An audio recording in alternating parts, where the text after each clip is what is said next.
Salam berjumpa kembali Bapak Ibu Saudara-saudari yang terkasih. Pada kesempatan ini saya mengajak kita kembali lagi untuk mempersiapkan sedikit waktu kita mendengarkan kembali sabda Tuhan yang kita ambil dari penginjil Matius bab 9 ayat 32 sampai 38. Seorang bisu disembuhkan, belas kasihan Yesus terhadap orang banyak. Sedang kedua orang buta itu keluar, dibawalah kepada Yesus seorang bisu yang kerasukan setan. Dan setelah setan itu diusir, dapatlah orang bisu itu berkata-kata.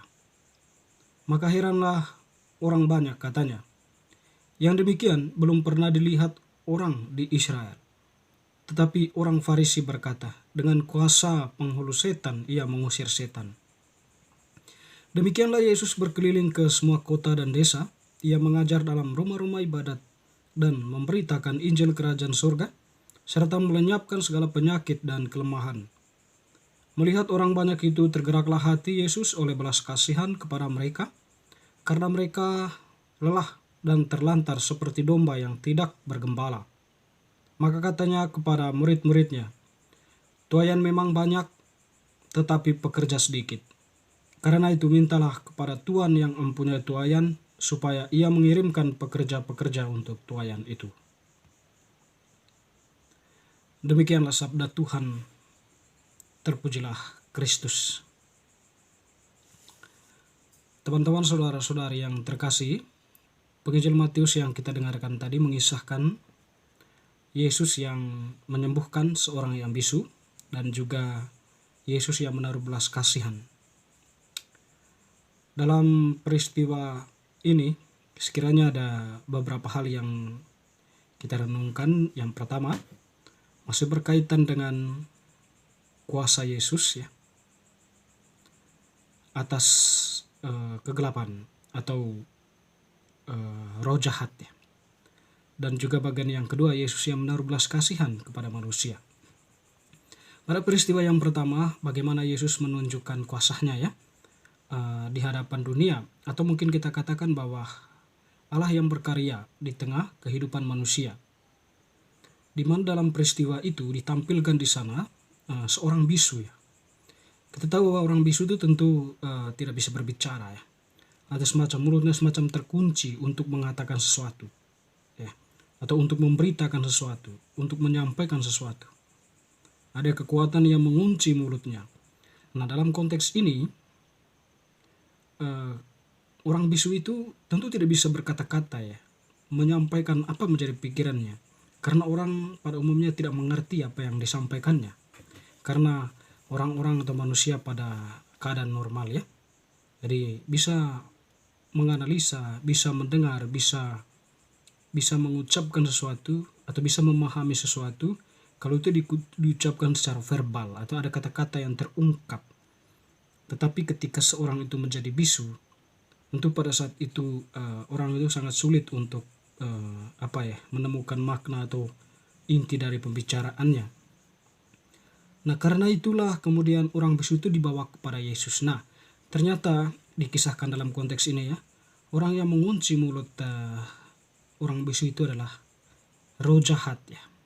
Dikatakan tadi di situ ya, seorang bisu yang kerasukan setan. Ternyata dia mengalami kerasukan setan sehingga dia tidak bisa berkata-kata dengan baik. Dengan demikian ia mengunci mulutnya itu untuk memberitakan sesuatu, untuk menyampaikan sesuatu, untuk mengatakan sesuatu. Itu adalah roh jahat atau setan. Nah, Yesus di situ hadir ya. Allah berkarya di tengah ketertutupan, di tengah posisi manusia yang tak berdaya ya, posisi manusia yang tidak bisa berbuat apa-apa. Yesus macam membuka kunci itu ya. Dalam arti ini Yesus mengusir roh jahat itu keluar dari orang itu, sehingga orang itu pun dikatakan tadi dapatlah orang bisu itu berkata-kata.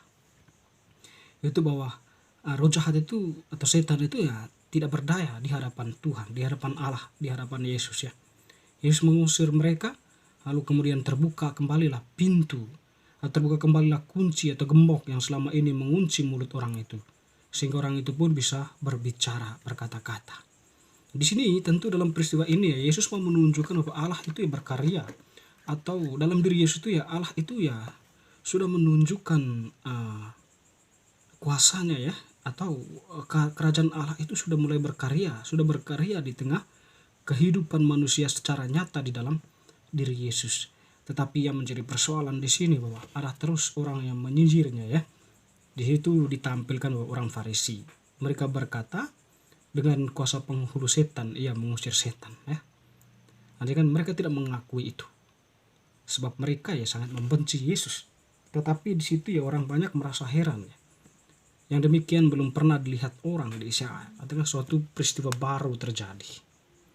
Dan juga teman-teman yang terkasih, pada poin yang kedua tadi kita mendengarkan bagaimana Yesus menaruh belas kasihan.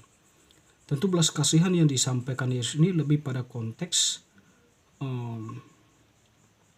orang banyak yang berada dalam keterlantaran, lelah terlantar seperti domba yang tidak bergembala. Artinya orang-orang yang semacam ditinggalkan gitu ya. Atau mungkin dalam konteks ini bahwa waktu itu mungkin ada banyak orang yang terlantar ya.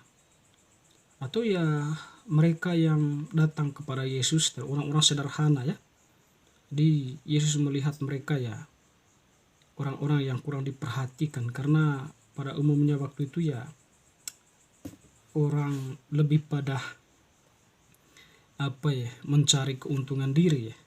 Jadi orang-orang yang tidak berguna, tidak bermanfaat itu ya semacam disingkirkan ya. Tidak perlu diperhatiin karena tidak memberikan sumbangsi positif, bisa saja seperti itu ya. Tentu orang-orang inilah yang kemudian datang kepada Yesus. Karena dalam Yesus mereka merasa bahwa ada pengharapan, peneguhan ya, pencerahan dan sebagainya yang membuat mereka itu bisa bertahan hidup. Bisa tetap mempunyai harapan dalam hidup mereka. Ya. Dan di situ tadi dikatakan Yesus memberitakan kerajaan surga dan melenyapkan segala penyakit dan kelemahan. Jadi melalui tindakan-tindakan Yesus ya memberikan harapan kepada orang-orang tadi itu ya. Itu kan itu ya ya di dalam Yesus lah mereka menemukan arti hidup ya. Yesus ya menaruh belas kasihan kepada mereka. Yesus tidak bisa bekerja sendiri ya. Oleh karena itu ya Yesus kemudian mengungkapkan apa yang menjadi persoalan di sana, yaitu kekurangan gembala. Itu dia bilang tadi ya,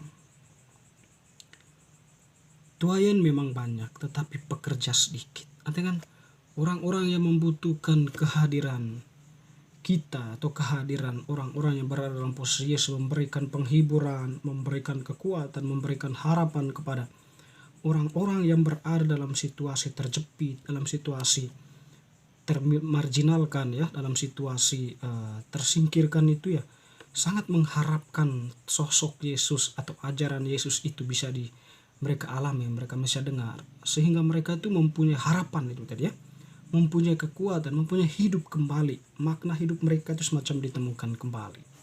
Ya, itu tadi Yesus menaruh keprihatinannya pada kekurangan gembala atau sosok Yesus. Oleh karena itu tadi ya Yesus mengatakan, mintalah kepada Tuhan yang mempunyai tuayan supaya ia mengirimkan pekerja-pekerja untuk tuayan itu ya.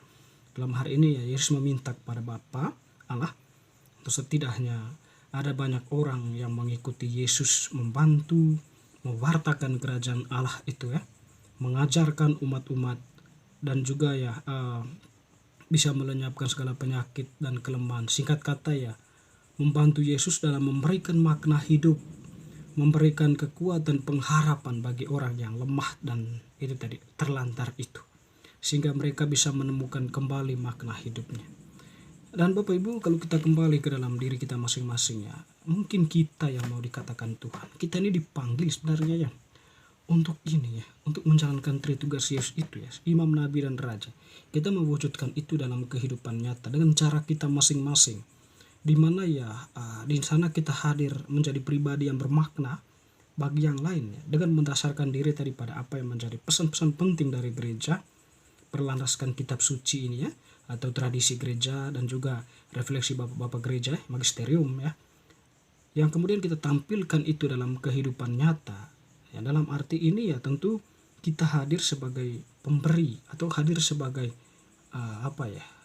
orang yang dibaptis, yang percaya kepada Yesus, tampil sungguh sebagai orang yang memang mengasihi Yesus dalam tindakan nyata, mengasihi sesama. Jadi kita inilah sebenarnya gembala-gembala itu pekerja itu yang diutus oleh Yesus. Sadarkah kita untuk hal itu?